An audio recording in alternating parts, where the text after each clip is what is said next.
बहुत समय पहले की बात है। एक विशाल और घना जंगल था जिसमें तरह तरह के जानवर रहते थे। वहां शेर, हाथी, बंदर, गीदड़, बाघ, खरगोश और पक्षी जैसे कई जानवर रहते थे। इस जंगल में शांति थी और सभी जानवर एक दूसरे के साथ मिलजुल कर रहते थे। जंगल के बीचों बीच एक सुंदर झील थी जिसके पानी में आसपास के सभी जानवर अपनी प्यास बुझाते थे। हर साल जंगल में एक बड़ा त्योहार मनाया जाता था जिसमें सभी जानवर भाग लेते थे। इस त्योहार में विभिन्न खेल, नृत्य, गीत और खाने पीने का आयोजन किया जाता था।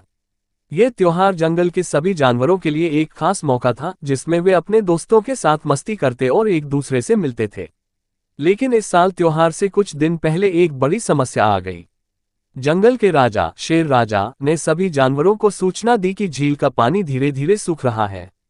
जंगल में पानी की कमी हो रही थी और अगर जल्द ही पानी का स्रोत नहीं मिला तो पूरा जंगल संकट में पड़ जाएगा। शेर राजा ने सभी जानवरों से अपील की कि वे इस समस्या का समाधान ढूंढने के लिए मिलकर काम करें। शेर राजा के आदेश के बाद सभी जानवर एकत्र हुए। हाथी सबसे पहले बोला, मुझे लगता है कि हमें जंगल के भीतर किसी और जलस्रोत की तलाश करनी चाहिए। मैं अपनी लंबी सूंड से पानी की खोदाई कर सकता हूँ। लेकिन बाघ ने इसका विरोध किया। हाथी भाई, यह अच्छा विचार नहीं है।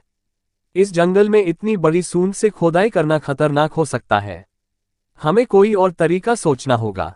गिद्ध, जो हमेशा ऊंचे आसमान में उड़ता था, बोला, मैं आसमान से जंगल के हर कोने को देख सकता हूँ।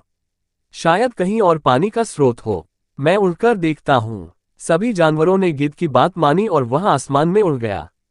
कुछ घंटों बाद वह वापस आया और खुशी से बोला, मुझे एक नदी का रास्ता दिखाई दिया है जो हमारे जंगल के पास से बहती है। अगर हम उस नदी से पानी लाने का रास्ता बना लें तो समस्या हल हो सकती है।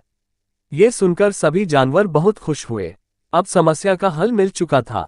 शेर राजा ने गिद्ध को धन्यवाद दिया और सभी जानवरों से कहा कि वे नदी के रास्ते को खोलने के लिए काम करें।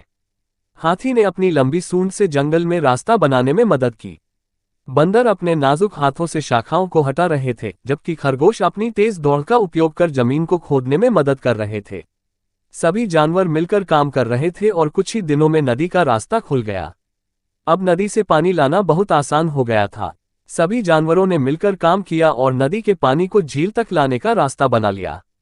कुछ दिनों बाद झील फिर से पानी से भर गई। तय हुआ कि अब हर साल इस नदी से पानी लाकर झील को भरने का काम किया जाएगा ताकि जंगल में कभी पानी की कमी न हो। ये देखकर सभी जानवर बहुत खुश हुए और शेर राजा ने सभी को धन्यवाद दिया। और फिर उस साल का त्योहार जंगल में धूमधाम से मनाया गया। इस बार त्योहार और भी खास था क्योंकि सभी जानवरों ने मिलकर जंगल को संकट से बचाया था। आखिरकार जंगल में फिर से शांति और खुशी लौट आए। सभी जानवरों ने एक दूसरे को धन्यवाद कहा और समझा कि जब सब मिलकर काम करते हैं तो कोई भी समस्या हल हो सकती है। ये कहानी हमें ये सिखाती है कि जब हम आपस में मिलकर काम करते हैं तो बड़ी से बड़ी समस्याओं का समाधान आसानी से किया जा सकता है।